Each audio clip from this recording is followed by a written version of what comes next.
Have you ever made a decision that you were gonna lose weight and then you went and did the research to figure out how you were gonna do it and then you were just confused because there's so many different options? Well, in this video, I'm gonna go over 5 different ways you can get rid of the weight, and I think you're gonna be surprised how much they all have in common. There's a couple of things we have to first understand. What actually has to happen for us to lose weight? So across the board, it doesn't matter what diet you choose, there's one thing and one thing only that's responsible for you losing weight, and that is being in a calorie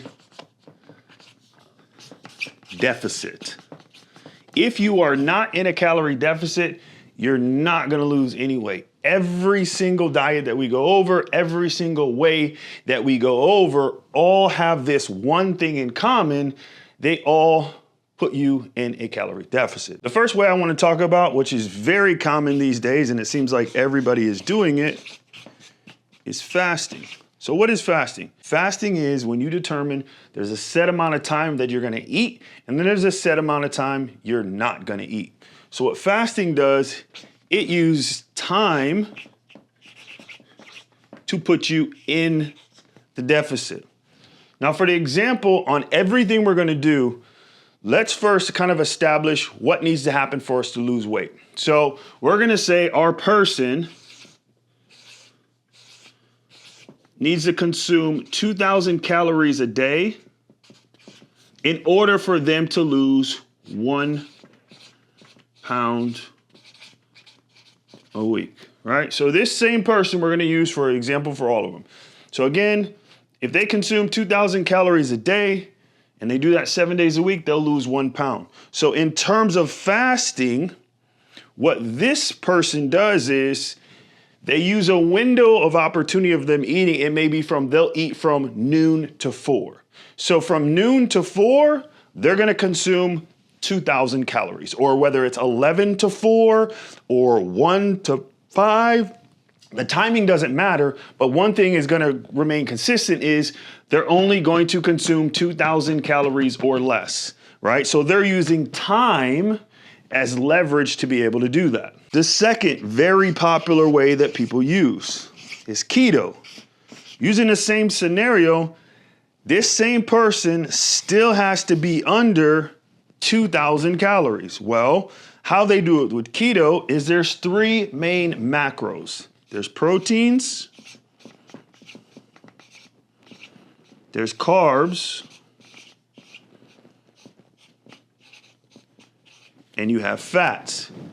With keto, what you do is you go low on your carbs or no carbs, and then you go extremely high on your fats, and then anything left over goes to your protein. So the main focus is on fats. So we go really high on fat. So there's butter and just all the fat stuff they eat. Very, very low to no carbs. And then they fill the rest in with protein. But still, in order for them to lose weight, they have to be in less than 2,000 calories per day on average for 7 days. The third option, which is, again, is very common, is weight loss surgery. Weight loss surgery still has to abide by the same rules. In order for the person to lose weight, they have to be under 2,000 calories. So what happens in weight loss surgery is a surgeon goes in and they physically alter your stomach and usually your intestines as well. So sometimes they'll take your intestines, they'll cut those bad boys in half, they'll take your stomach and either sometimes cut that in half and then stitch it back together. Sometimes they'll use a band to physically restrict it. But what's happening with weight loss surgery, they're physically restricting you from eating. So you can't eat more. So that's how this way gets you under the 2,000 calories. Now, the thing with the weight loss surgery, a lot of times it's so extreme, you can't get anywhere near the 2,000 calories.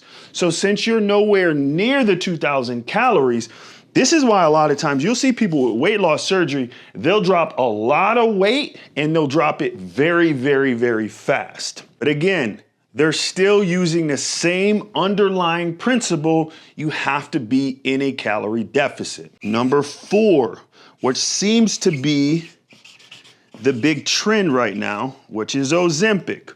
Ozempic still has to follow the same principles.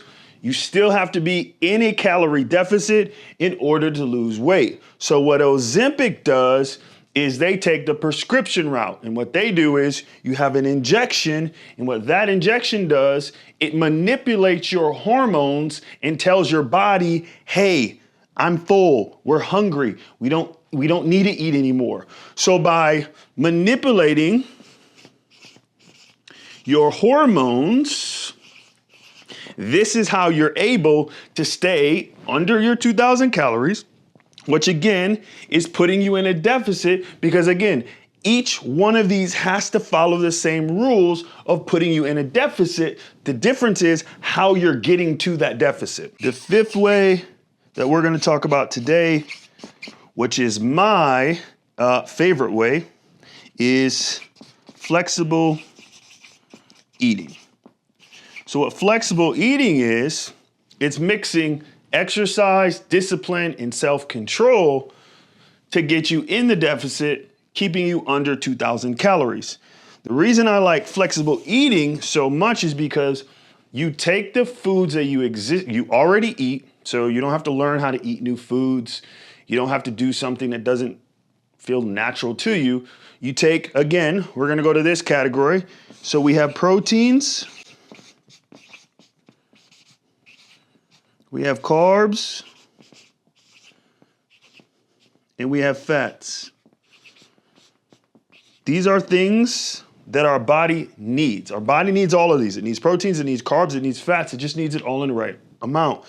So with flexible eating, we take our proteins, we take our carbs, we take our fat, and then we make sure within a 24-hour time frame, we stay in our deficit of 2,000 calories. So each one of these diets, although very different and will produce completely different results, not in terms of weight loss, these will all provide weight loss. The difference is gonna happen in how that weight loss actually looks on you. And I'll go over that in another video. But in terms of just strictly losing weight, fasting, keto, weight loss surgery, Ozempic, and flexible eating all produce the same results when it comes to losing weight. They just use different ways to put you in a calorie deficit. So hopefully that made sense to you guys. If you have any questions, drop them in the comments below. I'll be sure to answer those, and we'll catch you on the next one.